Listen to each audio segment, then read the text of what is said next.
الله تعالی په سورة الزلزال کې د قیامت د راتلو ځینې مراحل بیان کړي دي چې قیامت به څنګه راځي. راځئ د ساینس له نظره دغه موضوع وڅېړو. دغه آیاتونه د ساینس سره تطبیق او پرتله کړو چې ساینس د دغه آیاتونو په اړه څه وایي.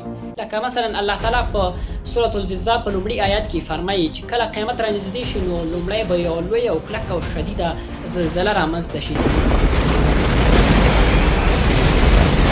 چې ټوله ځمکه او په ځمکه کې چې څومره کائنات او خلق موجود دي دا ټول به اغېزمن کړي. راځئ دغه زلزله د ساینس له نظره وڅېړو چې دا زلزله به څنګه وي. او بل آیت کې الله تعالی فرمایي چې ځمکه به خبرې شروع کړي، یعنی انسانانو چې کوم عملونه ترسره کړي د خیر کارونه وي یا هم بد عملونه وي، جرم کوم ګناه چې انسان کړی وي، الله تعالی ته به دغه ځمکه د انسان د عملونو په اړه وایي.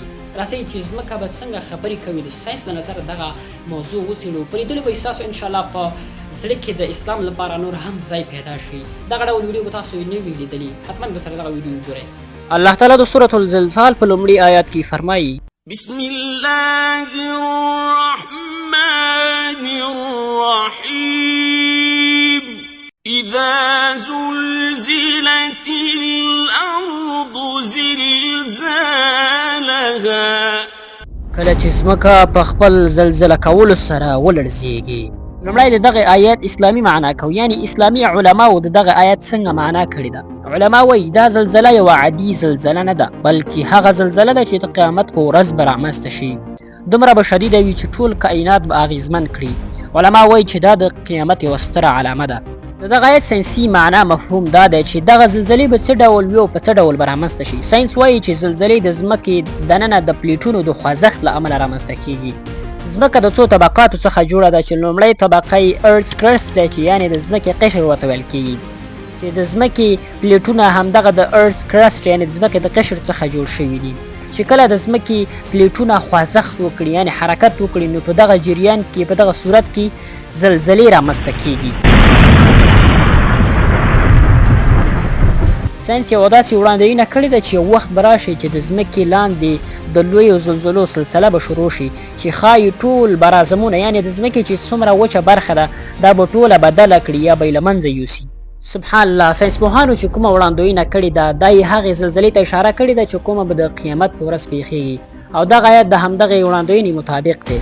الله تعالی د سورة الزلزال په دوهم آیت کې فرمایي: وأخرجت الأرض أثقالها او ځمکه به بهر خپل بارونه راوباسي.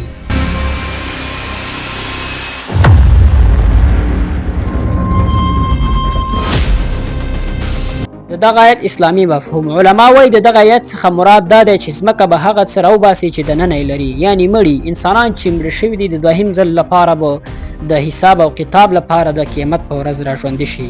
د دغه آیت ساینسي مفهوم ساینس وایي چې یو وخت به وي ځمکه خپل داخلي فشار نشي زغملی. ما مخکې هم یادونه وکړه چې ځمکه د څو طبقاتو څخه جوړه ده چې لومړی طبقه یې ارث کرست دی یعنې د ځمکې قشر، او داخلي طبقات یې له اوسپنې او آتش فشانونو څخه جوړ دي. آتش فشانونه که چیرته په ساده اصطلاح درته ووایم، آتش فشانونه د اور لاروا ته ویل کیږي، یعنې د اوبو په شکل کې اور. بل مثال که چیرته موږ اوسپنې ته حرارت ورکړو یا هم تودوخه ورکړو نو هغه به ویلې شي او دغه ډول شکل به اختیار کړي. نو ځمکې په داخلي برخه کې یعنې په دننه برخه کې هم دغه ډول اور آتش فشانونه موجود دي چې یو وخت به راشي چې ځمکه به د دغې آتش فشانونو فشار نشي زغملی، او په ځمکې کې چې کوم طبقات یعنې کوم آتش فشانونه موجود دي، کوم اوسپنه یورانیم نیکل موجود دي، او ځمکه به وچیږي او دغه ټول طبقات آتش فشانونه اوسپنه نیکل او یورانیم به د ځمکې سر ته راوخیږي. نو د دغه آیت څخه موږ دا مفهوم هم اخیستلی شو، یعنې د ځمکې طبقات چې کوم دي هغه به د ځمکې سر ته راوخیږي. او بل اسلامي مفهوم چې کوم دی چې انسانان به بیرته راژوندي شي او د خپلو قبرونو څخه به راوځي، دا دواړه مفهوم ته موږ اخیستلی شو. په دریم آیات کې الله تعالی فرمایي: وقال الإنسان ما لها انسانان به ووایي دا ځمکې ته څه پېښ شو. اسلامي مفهوم دا د قیامت وحشت بیانوي. خلک به حیران وي چې دا څه وشول.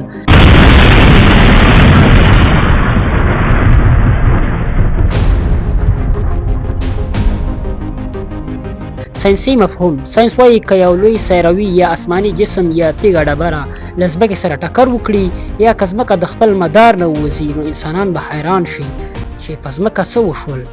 يومئذ تحدث أخبارها هغه ورځ به ځمکه خپل خبرونه بیان کړي. اسلامي مفهوم. ځمکه به د انسانانو اعمال بیانوي چې انسان چیرته ولاړ، هلته یې څه کول، په کوم ځای کې یې ښه عمل ترسره کړی او په کوم ځای کې بد عمل ترسره کړی. ځمکه به الله تعالی ته د انسانانو د اعمالو په اړه یادونه وکړي. د دغه آیت ساینسي وضاحت مفهوم. ساینس اوس دا ممکنه ګرځولې ده چې ځمکه د هر شي ریکارډ ثبت ساتي، یعنې ځمکه د انسانانو حرکات، وسایل، چاپیریالي بدلونونه ثبتوي.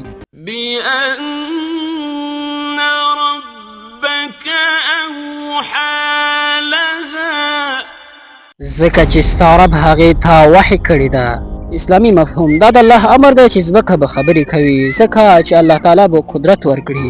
ساینسي مفهوم. ساینس دا نشي ویلی چې ځمکه به خبرې کوي، خو دا ثابتوي چې ځمکه د معلوماتو ذخیره ده. ساینس ځکه دا نشي ویلی چې ځمکه به خبرې کوي، ځکه وحي مسئله صرف الهي طاقت دی چې الله تعالی ته مربوط ده. ساینس یې نشي درک کولی.